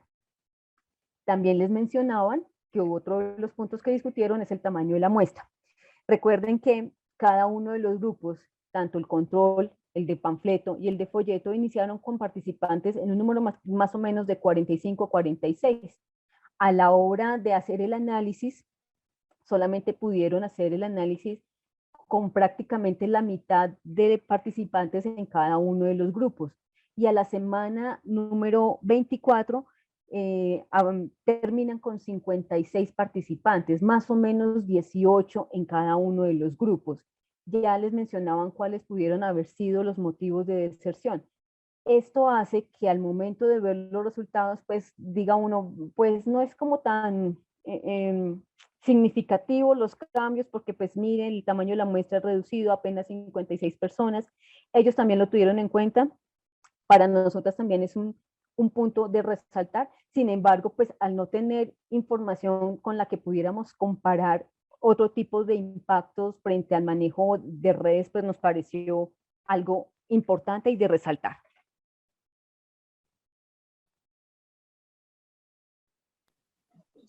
Comentaré acerca de las conclusiones. Literalmente en este artículo nos menciona que las redes sociales proporcionarán un recurso invaluable para los profesionales de la salud como un vehículo de bajo mantenimiento para comunicarse con los pacientes, así como una fuente de apoyo social en intercambio de información para las personas que se sometan a modificaciones del estilo de vida. Entonces, con esta conclusión también podemos coincidir las integrantes del grupo que las redes sociales van a ser de una herramienta bastante importante en esta etapa ya de la tecnología y digamos ya en el poder excavar dentro de las redes sociales, ya que todas las personas o la mayoría de ellas en las que podemos intervenir las usan. Además de ser, y puedo añadir eso, una herramienta de bajo costo para poder hacer el monitoreo o además abordar siempre con los pacientes, de hecho con una conexión mucho más amigable. Bien, dentro de las diversas preguntas que nos hacían al hacer la revisión de este artículo, nos preguntaban si nosotras mantendríamos el mismo título o sugeríamos algún cambio.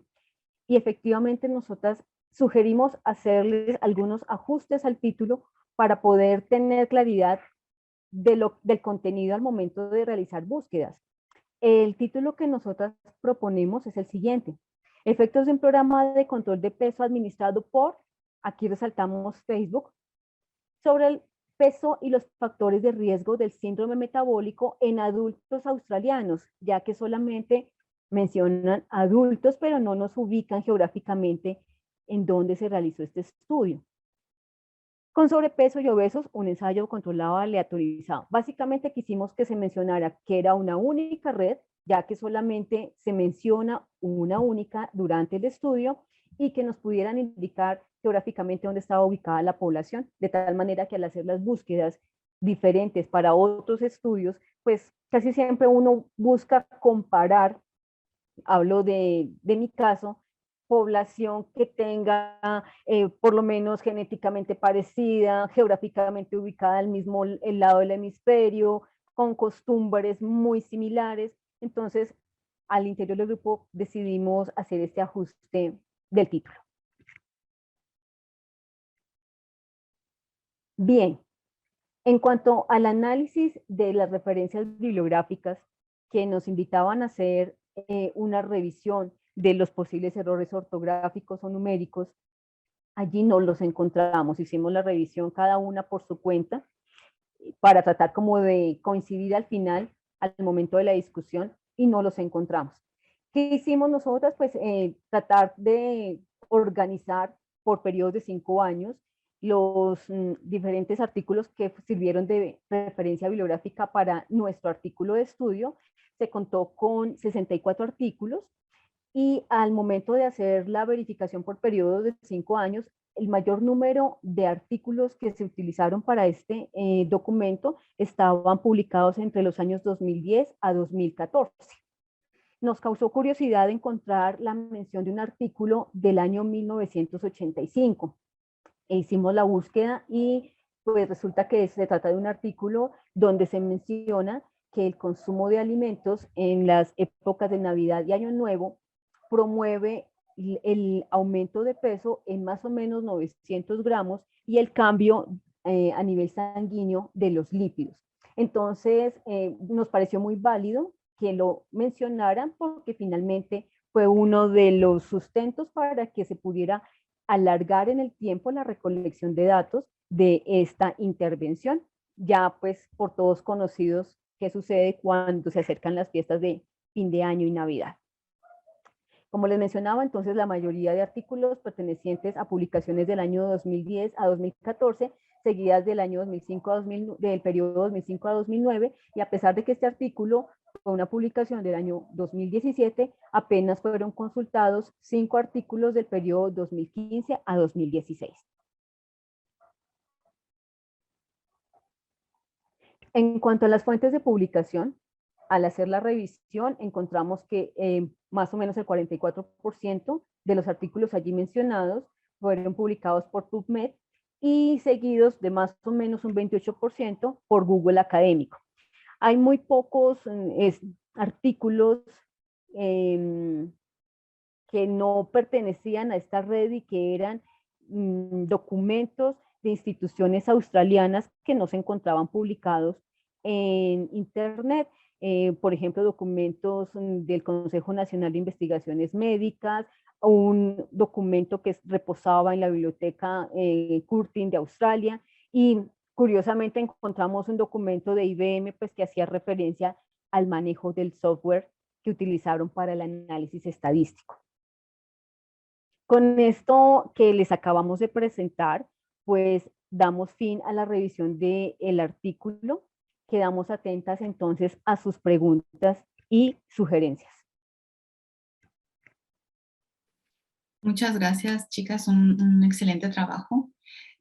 Solamente comentar algunos aspectos que podrían haber sido interesantes de evaluar.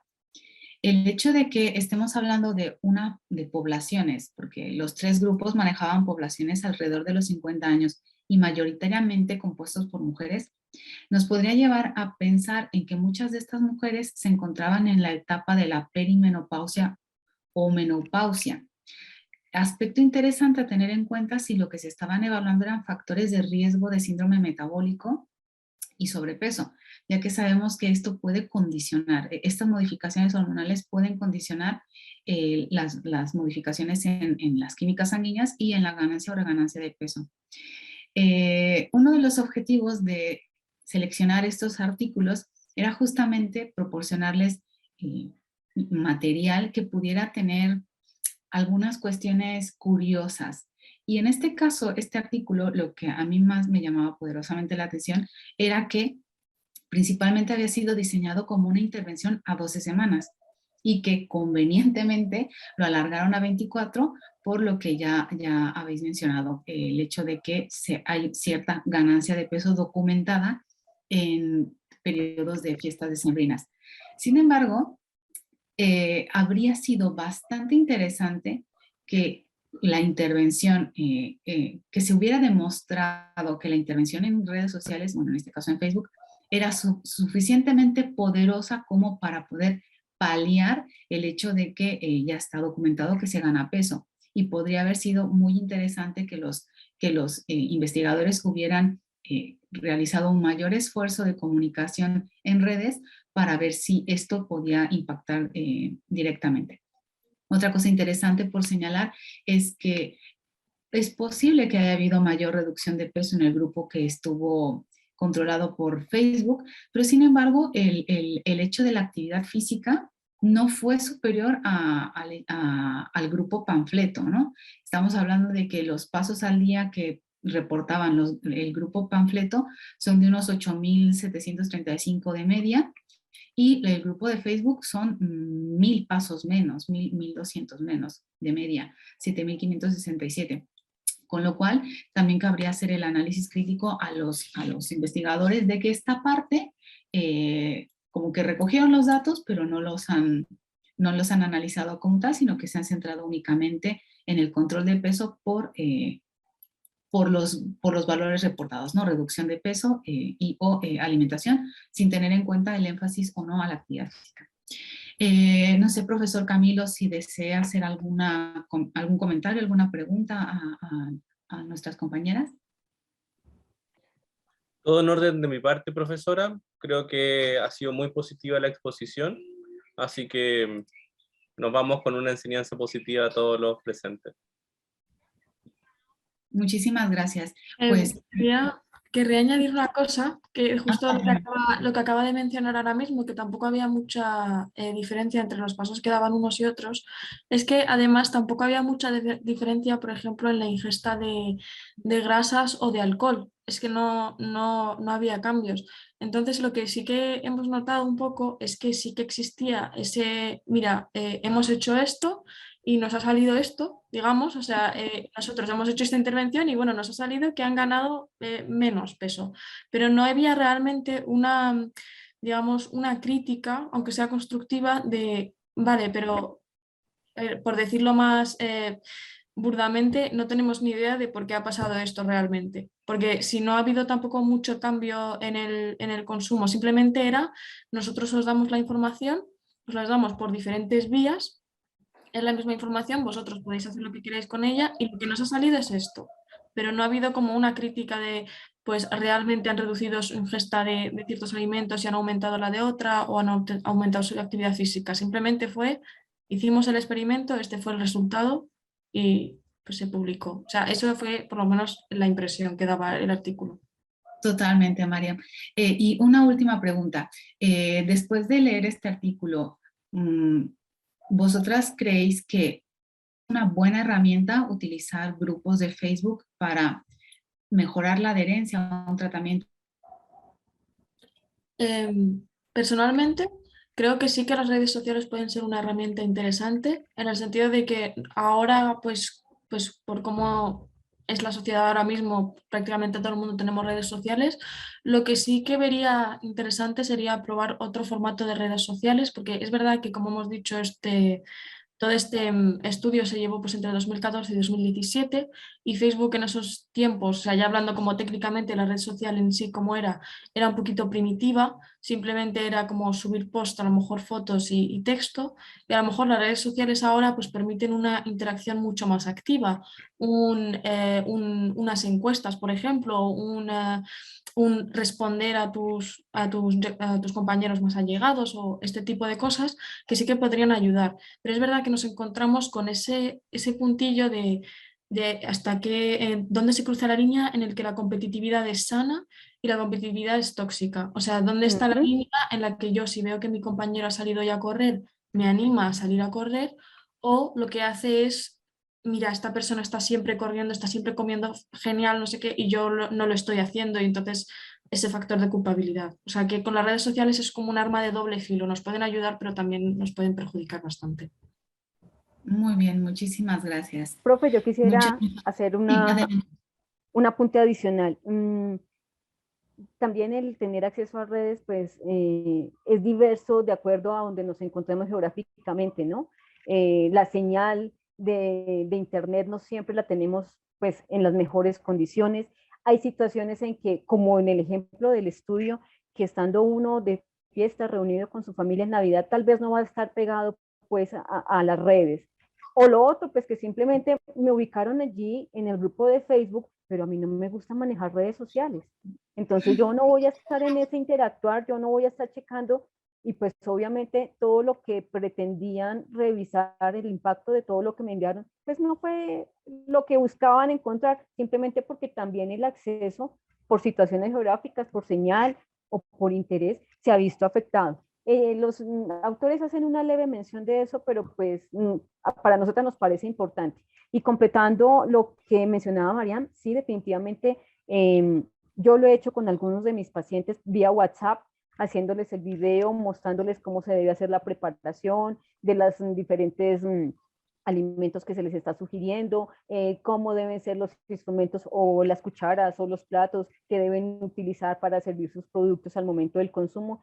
Eso ha sido bastante útil porque es una comunicación en el momento de la verdad. Cuando yo estoy allí como paciente, enfrentado al alimento que tanto deseo consumir, pero no tengo ni idea si lo puedo consumir o qué cantidad puedo consumir del mismo, eso me parece bastante útil y la verdad sí sería una herramienta que le falta más pulir, pero que de verdad hace parte ya de nuestro quehacer cotidiano con el seguimiento de pacientes, no importa la patología que tenga.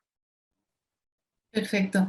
Muchísimas gracias, chicas. Si pueden dejar de compartir la pantalla para dar paso al siguiente grupo. Que Paola, ¿nos indicas quién va a compartir la pantalla? Hola a todos, muy buenos días. Yo voy a presentar Perfecto. el trabajo. Muy bien, muchas gracias. Perfecto, para todos los que están aquí presentes, vamos a dar la bienvenida al grupo G4, conformado por Paola Rojas, Giselle Mendoza, Brenda Orellana y Alejandra Guzmán, quienes serán las últimas encargadas de cerrar este workshop para finalmente poderles entregar el link para la evaluación del grupo correspondiente y finalmente concluir este tremendo diplomado de educador en obesidad en su contexto del workshop de su segunda versión. Así que mucho éxito, queridas estudiantes. Muchas gracias. Bueno, primero que todo, muy buenos días. Mi nombre es Paola, yo soy la encargada, la delegada en el fondo del grupo G4, que el tema también va relacionado con la influencia de las redes sociales.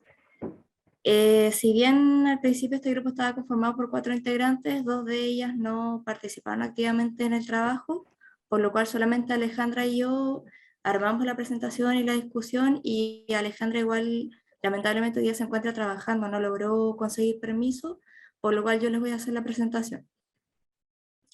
El paper que se nos asignó fue el análisis de las redes sociales para una intervención de pérdida de peso enfocada en adultos de bajo nivel socioeconómico. Este fue un análisis secundario, es decir, un análisis regresional sobre la intervención para pérdida de peso a través de las redes sociales, pero analizando un estudio de intervención simple. Este estudio tuvo una duración de 12 semanas, donde tuvo un grupo total de 47 personas, cual se dividió en 2 grupos, de 34 y 13 personas respectivamente, donde la mayoría de la población estaba compuesta principalmente por mujeres afroamericanas, de una edad de 35 a 65 años aproximadamente, y la principal red social utilizada fue Facebook. Dentro de los principales resultados que podemos encontrar es que a medida que aumentaba el número de comentarios, posteos y reacciones a través de esta intervención, aumentaba significativamente el cambio en el peso, como baja de peso principalmente, y también a medida de que aumentaba en el fondo la percepción de autoeficacia, era también a medida que se recibían mayores posteos, comentarios y reacciones positivas. Además, cuando había mayor interacción entre los vecinos sociales, que eran como grupos de personas que compartían el mismo grupo, que es lo de acá, también se asociaba significativamente con un mayor apoyo social y también con mayores cambios en la autoeficacia. Entonces, también algo que se me olvidó mencionar, disculpen, que el objetivo principal de este estudio era demostrar cómo a través de las redes sociales nos puede facilitar la comprensión de algunos mecanismos subyacentes y mecanismos implícitos a través de los cuales se logra la pérdida de peso al usar las redes sociales. Y es por eso que también la conclusión a la que llegaron es que a medida que habían más posteos, más reacciones, se lograba también una mayor percepción de la autoeficacia y eso en consecuencia traía una mayor pérdida de peso. Por lo tanto, se destacan principalmente lo que hemos estado mencionando, que habían cambios importantes como la mayor percepción de autoeficacia, apoyo social y por ende pérdida de peso. y que el análisis de estas redes sociales nos permite conocer a través de qué mecanismos como psicológicos y conductuales se obtienen resultados positivos para la pérdida de peso.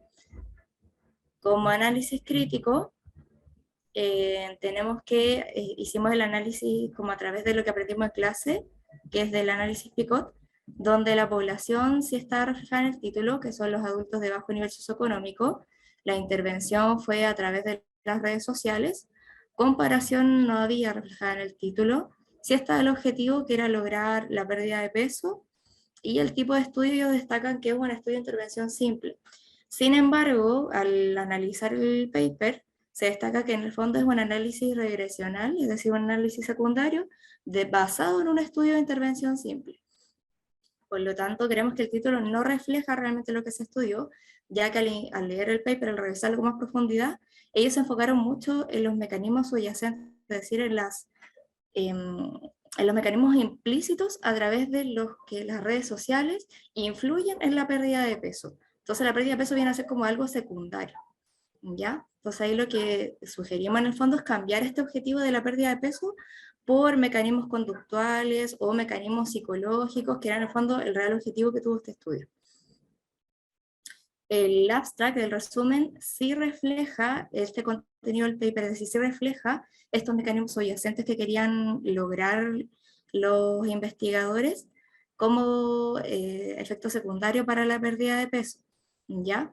Sí ofrecen datos numéricos importantes, están reflejados con el p-value, y como les comento, no reflejan solamente pérdida de peso, sino que reflejan estos mecanismos que son la autoeficacia, principalmente el apoyo social. Y se encuentra bien redactada, pero lo que sí encontramos es que no refleja los aspectos limitantes que los vamos a revisar al final. Sí se explica claramente el objetivo del estudio, está reflejado principalmente en el resumen, pero cuando uno empieza a leer el artículo, la introducción no está reflejada como explícitamente.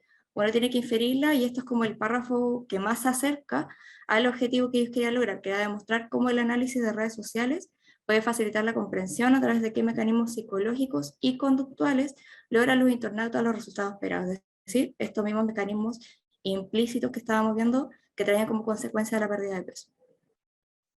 Dentro de las limitaciones tenemos aquí, sin negrita por así decirlo, las limitaciones que ellos mismos mencionan, y en negrita tenemos las limitaciones que nosotros analizamos. Dentro de las limitaciones, la muestra fue pequeña, fue principalmente enfocada en un género femenino, de un nivel educacional medio alto, la mayoría de ellos tenían un nivel de enseñanza media completa o bachiller completo. Había poca información sobre los intereses y objetivos de las personas, pero esto ya va desde el estudio inicial, lo cual reducía la motivación y cohibió la participación activa en redes sociales. No se recogió esta información al principio del estudio, y que el periodo de tiempo fue acotado, ya que no se consideraban los cambios y los avances de las redes sociales con los años, que es lo mismo que mencionaba el grupo anterior, dado que Facebook se va actualizando continuamente y ellos no consideran estos cambios. Aparte de eso, nosotros encontramos que este estudio solo se basó en los comentarios y los posteos, no en las reacciones o los likes, y tampoco en las visualizaciones, y también solo se enfocó en una red social, siendo que ahora existen muchas más redes sociales como Twitter, Telegram, Instagram, entre otras cosas. Y además que no se consideró el contenido de las conversaciones, lo cual hubiese sido importante analizar, ya que, por ejemplo, si hubiese sido una conversación sobre actividad física, o sobre alimentación saludable, o sobre cambios que le hubiese pasado a la persona, tips personales, por así decirlo, experiencias personales, eso sí hubiese aumentado también la relación con la pérdida de peso, o con la mejora de estos mecanismos conductuales, que era lo que buscaban los investigadores. Si siguiéramos la misma línea de investigación, trataríamos de hacerlo con una población más homogénea, ya que era bastante dispar, tanto a nivel educacional, en género, en grupo etario, y por eso ponemos al final que sería, por ejemplo, hacerlo mejor en una población más específica. Ejemplo, los estudiantes universitarios, o en un colegio, o en profesores de alguna red social, entre otras cosas. Porque así tenemos una población más homogénea donde podemos controlar mejor los factores. Lo ideal sería, como siempre, hacer un estudio doble ciego, randomizado ojalá, y no analizar solamente la baja de peso como objetivo final, sino también analizar otros factores que pueden ser, como por ejemplo compensar las enfermedades crónicas, mejorar la percepción de mi cuerpo, la percepción de mi alimentación, mejorar el rendimiento físico, entre otras cosas, ya que la baja de peso pasa a ser algo más secundario. Errores ortográficos no encontramos, mala redacción tampoco, pese a que el paper era de alto contenido científico. En las referencias tampoco encontramos errores ortográficos, tampoco en las tablas, en los valores numéricos. Se condicionaban muy bien los resultados con los valores que se entregaban en las tablas y las figuras. Y por último, las referencias, al analizarlas, la mayoría sí cumplen con el formato Vancouver, los links se encuentran actualizados. La mayoría se utilizaban en la introducción, que iban desde 1992 hasta el 2020 incluso, y en su gran mayoría se concentraban desde el 2005 o 2007 hasta como el 2018 aproximadamente. La mayoría de las referencias se encontraban muy bien justificadas en el tema de la discusión, para justificar las asociaciones y las conclusiones que ellos tenían, y si bien hay un par de citaciones que se escapan como al enfoque del estudio, ya que había un par de situaciones que se enfocaban como a población embarazada, población gestante, población postnatal, entonces eran para sacar conclusiones muy específicas, que creemos que eso sí escapa como al enfoque principal del estudio, que está enfocado en población sana. Y algunas de las referencias están sin link, pero sí son fáciles como de encontrar en la web. Eso. Muchas gracias, Paula. Excelente trabajo de análisis. Hay que señalar que este artículo en concreto era complejo. Era un artículo bastante complejo porque no analizaba poblaciones como tal, sino las networks, las redes que se formaban. Muy interesante la apreciación que haces respecto a que es importante no únicamente evaluar la interacción, sino la calidad de la interacción, con lo cual un análisis mixto, cualitativo y cuantitativo cabría tener lugar. Y finalmente un comentario que quiero hacer es que este estudio en un principio está enfocado a poblaciones de bajos recursos. Y si pensamos en que no todas las poblaciones de escasos recursos tienen acceso a redes sociales, queda como un poco curioso, ¿no? Que el objetivo sea... Me llama la atención, sí. Exacto, que se destine a estas poblaciones cuando hay poblaciones que posiblemente este estudio no podría ser replicable en Latinoamérica, ¿no? En un país latinoamericano donde hay poco acceso a las redes, o sea, no únicamente no a las redes sociales, sino a las redes de conexión de Internet.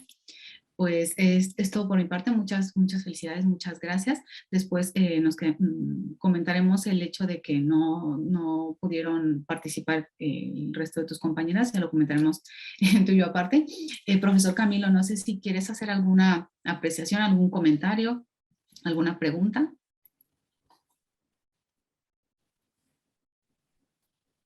No. ¿Alguien más si desea hacer alguna pregunta respecto a la presentación de este artículo? Que, repito, es un artículo bastante complejo, pero no deja de ser interesante el hecho de que se analicen el tipo de interacciones y cómo las interacciones son las que pueden llevar a un resultado de pérdida de peso. Otra cosa importante, la población generalmente estuvo compuesta por población afrodescendiente, lo cual también se ha visto recientemente que el código postal, por decirlo de alguna manera, tiene más impacto en nuestra salud que incluso nuestra genética, ¿no? Pues muchas gracias, Paola. Por mi parte es todo. No sé si alguien más quiera comentar algo.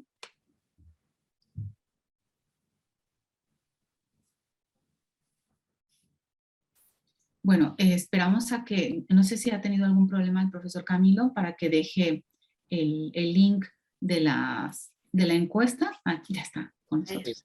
Una disculpa que estoy con un poquito de problema de conexión. Pero tranquilo, ya estoy dejando el link acá a mano para la evaluación de esta actividad. Así que yo creo que, profesora Marina, hemos logrado el objetivo. ¿Qué piensa usted? Sí, totalmente. Ha sido bastante enriquecedor.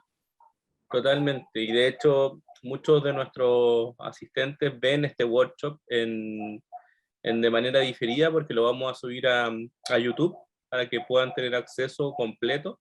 Y de hecho es una muy buena estrategia para que todos los que están presentando tuvieran también una oportunidad de visibilización, lo cual ha sido algo muy positivo. De hecho, hay algunos docentes que gracias a su buena presentación en los workshops hoy día son docentes del instituto.